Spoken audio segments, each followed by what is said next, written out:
दोस्तों नमस्कार। आप सबका स्वागत है मेरे चैनल हिंदी की बिंदी पर। मैं हूं डॉक्टर प्रदीप प्रसन्न और आप भी प्रसन्न होंगे। आइए कुछ नई बातें सीखते हैं आज के टॉपिक के साथ।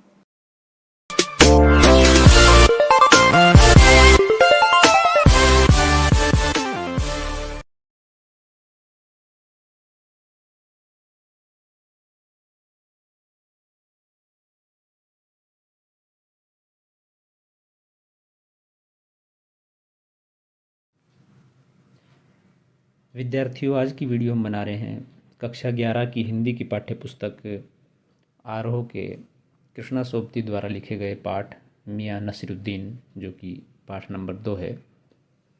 ये उनके द्वारा लिखा गया एक संस्मरणात्मक शब्द चित्र है। हम पूर्व की वीडियो में लेखिका का संक्षिप्त परिचय पाठ का सार बता चुके हैं। अब हम यहाँ पर इस वीडियो में इस पाठ का वाचन करेंगे, इसका अर्थ और भाव बताएंगे, इसकी व्याख्या करेंगे। वीडियो प्रारंभ करने से पहले आप सबसे निवेदन, यदि आपने हिंदी की बिंदी चैनल को अभी तक सब्सक्राइब नहीं किया है तो प्लीज़ उसे सब्सक्राइब जरूर करें, बेल आइकॉन को जरूर दबाएं ताकि कोई वीडियो मिस न कर पाएँ। आइए शुरू करते हैं आज की वीडियो को। साहब उस दिन अपन मटिया महल की तरफ से न गुजर जाते तो राजनीति, साहित्य और कला के हज़ारों हजार मसीहों के धूम धड़ाके में नान बाइयों के मसीहा मियाँ नसीरुद्दीन को कैसे तो पहचानते और कैसे उठाते लुत्फ़ उनकी मसीही अंदाज का। अब यहाँ पर भाषा देखिए आप किस तरह की प्रयुक्त हो रही है। ये एक विशिष्ट अंदाज है कृष्णा सोबती का लेखन के माध्यम से। हुआ ये कि हम एक दोपहरी जामा मस्जिद के आड़े पड़े मटिया महल के गड़ैया मोहल्ले की ओर निकल गए। एक निहायत मामूली अंधेरी सी दुकान पर पटापट आटे का ढेर संते देख ठिठके। सोचा सेवइयों की तैयारी होगी, पर पूछने पर मालूम हुआ खानदानी नानबाई मियाँ नसरुद्दीन की दुकान पर खड़े हैं। मियाँ मशहूर हैं 56 किस्म की रोटियां बनाने के लिए। ये उनकी विशिष्टता थी, 56 तरह की रोटियां वो बनाते थे, इसी बात के लिए प्रसिद्ध थे। हमने जो अंदर झांका तो पाया मियाँ चारपाई पर बैठे बीड़ी का मज़ा ले रहे हैं। मौसमों की मार से पका चेहरा, यानी कि उम्र काफ़ी हो गई है, आँखों में काइयाँ, भोलापन और पेशानी पर मज़े हुए कारीगर के तेवर, यानी कि जो काम वो जानते हैं सेवइयाँ बनाने का, रोटियाँ बनाने का 56 तरह की, उसमें एक अनुभव की परिपक्वता की झलक दिखाई देती है उनके चेहरे से। हमें ग्राहक समझ मियाँ ने नज़र उठाई। फरमाइए, झिझक से कहा, आपसे कुछ एक सवाल पूछने थे, आपको वक्त हो तो। मियाँ नसरुद्दीन ने पंच हजारी अंदाज से फिर सिर हिलाया। निकाल लेंगे वक्त थोड़ा, पर यह तो कहिए आपको पूछना क्या है।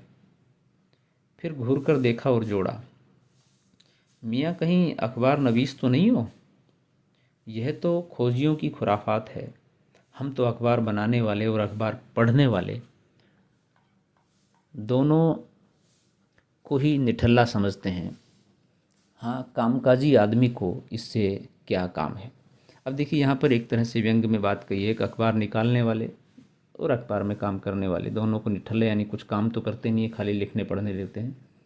एक व्यंग में बहुत सारे लोग ऐसे हैं जो अखबार के माध्यम से भी, जो अखबार का काम है सच को उजागर करना, आम लोगों तक जानकारी देना, सही पक्षों को रखना, उसको भी ठीक से नहीं कर पाते हैं। तो उनको ऊपर एक कटाक्ष, एक व्यंग किया गया है यहाँ पर। हाँ, कामकाजी आदमी को इससे क्या मतलब, अर्थात वो अपने काम से मतलब रखता है, अपनी ज़िंदगी की रोटी के लिए, पूर्ति के लिए कुछ जो भी काम करता है उसका महत्व देता है। खैर, आपने यहाँ तक आने की तकलीफ़ उठाई ही है तो पूछिए, क्या पूछना चाहते हैं। पूछना यह था कि किस्म किस्म की रोटी पकाने का इल्म आपने कहाँ से हासिल किया है। इल्म यानी कि शिक्षा, ये ज्ञान, ये हुनर, ये कला कहाँ से हासिल किया आपने। मियाँ नसरुद्दीन ने आँखों के कंचे हम पर फेर दिए, अर्थात एक बार गौर से देखा इधर से उधर, गर्दन न हिलाते हुए, आँख घुमाते हुए। फिर तरेर कर बोले, क्या मतलब?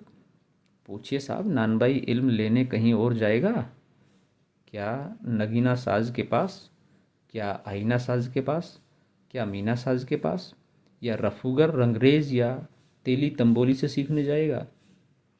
अर्थात यहाँ कहने का मतलब ये है मियाँ नसीरुद्दीन का कि जो अंगूठी में नगीना लगाते हैं, जो आईना बनाते हैं, या जो मीनाकारी का काम करते हैं, या जो रफ़ू करते हैं, या जो रंग का काम करते हैं, या जो तेल तंबोली पान वगैरह बनाते हैं, उनके पास मैं सीखने जाऊंगा ये काम रोटियां बनाने का। अर्थात उसके लिए कहीं जाने की ज़रूरत नहीं है, मैंने अपने अनुभव से या अपने परंपरागत रूप से सीखा है।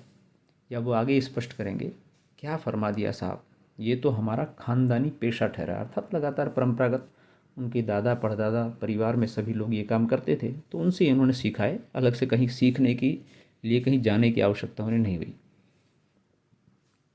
हाँ, इल्म की बात पूछिए तो जो कुछ भी सीखा अपने वालिद उस्ताद से ही सीखा, अपने पिता से सीखा इन्होंने।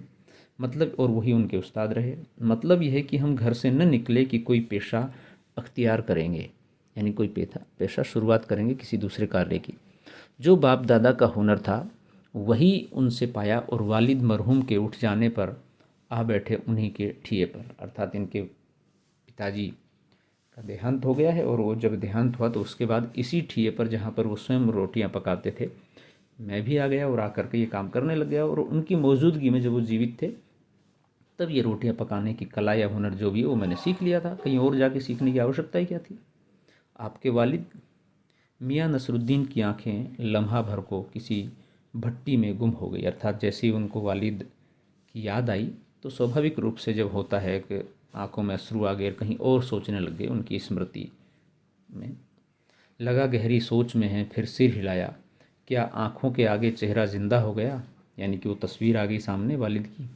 हाँ, हमारे वालिद साहिब मशहूर थे मियाँ बरकत शाही नानबाई गड़ैया वाले के नाम से, और उनके वालिद यानी कि हमारे दादा साहिब थे आला नानबाई मियाँ कल्लन। ये एक तरह से नाम बता दिए कि ये लोग काफ़ी प्रसिद्ध थे हमारे यहाँ रोटियां बनाने में। आपको इन दोनों में से किसी किसी की भी कोई नसीहत याद हो, यानी कोई सलाह आपको दी हो कि कैसे रोटियां पकाएं, ये हुनर कैसे सीखा जाए, इसके बारे में बजा फरमाया है, यानी कि सही कहा है आपने।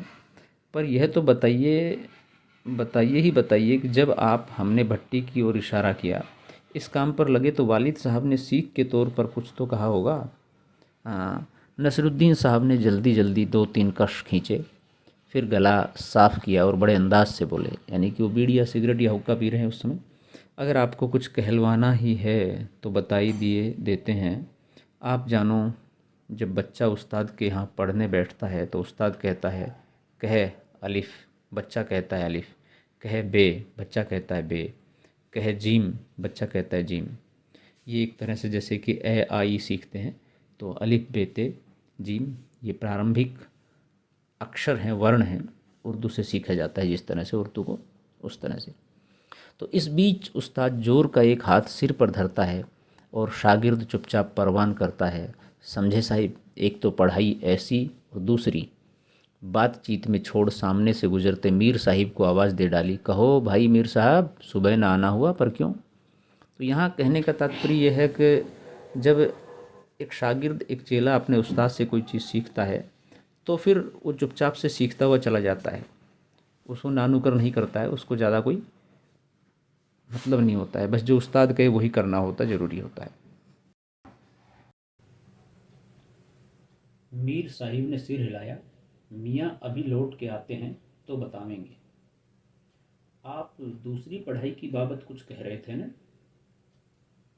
इस बार मियाँ नसीरुद्दीन ने यूं सिर हिलाया कि सुकरात हो। सुकरात, प्लेटो, अरस्तु, आपने यदि राजनीति में पढ़े हों, या हिंदी में भी बाद में हम लोग जब काव्य शास्त्र पढ़ेंगे बड़ी कक्षाओं में तो हमें पता लगेगा कि उन्होंने बहुत सारे सिद्धांत दिए हिंदी में भी। तो उन्हीं की श्रेणी में, उनके गुरुओं में नाम आता है इनका। तो एक तरह से मतलब सब कुछ जानकार के ऐसे सहज भाव से जवाब देना, कुछ बड़ी बात नहीं पूछी। हाँ, एक दूसरी पढ़ाई भी होती है, सुनिए। अगर बच्चे को भेजा मदरसे तो बच्चा न कच्ची में बैठा, न बैठा वह पक्की में, न दूसरी में, और जा बैठा तीसरी में। हम ये पूछेंगे कि उन 3 जमातों का क्या हुआ, क्या हुआ उन 3 क्लासों का। अपना ख्याल था कि मियाँ नसीरुद्दीन नानबाई अपनी बात का निचोड़ भी निकालेंगे, पर वह हम ही पर दागते रहे। आप ही बताइए उन 3 जमातों का हुआ क्या? यह बात मेरी समझ के तो बाहर है। इस बार शाही नानबाई मियाँ कल्लन के पोते अपने बचे खुचे दांतों से खिलखिला के हंस दिए। मतलब मेरा क्या साफ न था? लो साहिबो, अभी साफ हुआ जाता है। जरा सी देर को मान लीजिए, हम बर्तन धोना न सीखते, हम भट्टी बनाना न सीखते, भट्टी को आंच देना न सीखते, तो क्या हम सीधे सीधे नानबाई का हुनर सीख जाते? यानी कि 2-3 क्लासों में जो प्रारंभ में नहीं पढ़े, उस समय उन्होंने ये सब काम किए, और ये सब काम करने की वजह से वो नानबाई अर्थात तरह तरह की रोटियां बनाने का कला या हुनर सीख पाए। मियाँ नसरुद्दीन हमारी ओर कुछ ऐसे देखा कि उन्हें हमसे जवाब पाना हो। फिर बड़े ही मंजे अंदाज में कहा, कहने का मतलब साहिब यह है कि तालीम की तालीम भी बड़ी चीज़ होती है। सिर हिलाया, है साहिब, माना। यानी कि वास्तव में शिक्षा प्राप्त करना भी अपने आप में बहुत बड़ी बात है, लेकिन शिक्षा की शिक्षा प्राप्त करना वो बड़ी बात है। तो विद्यार्थियों, ये वीडियो यहीं तक रखते हैं। इस पार्ट का दूसरा पार्ट या अगला पार्ट हम अगली वीडियो में बनाएंगे, ताकि वीडियो बहुत अधिक लंबी न हो। वीडियो आपने पूरी देखी, इसके लिए धन्यवाद। यदि अच्छी लगी हो तो लाइक कीजिए, शेयर कीजिए, कमेंट्स कीजिए और चैनल को सब्सक्राइब करना न भूलें। आपके मन में कोई सवाल हो, कोई जिज्ञासा हो, कोई प्रश्न हो, तो आप कमेंट्स के माध्यम से बताइए, हम उसका समाधान करने का प्रयास करेंगे। नेक्स्ट वीडियो में नेक्स्ट टॉपिक के साथ हम फिर मिलते हैं। तब तक के लिए शुक्रिया, नमस्कार।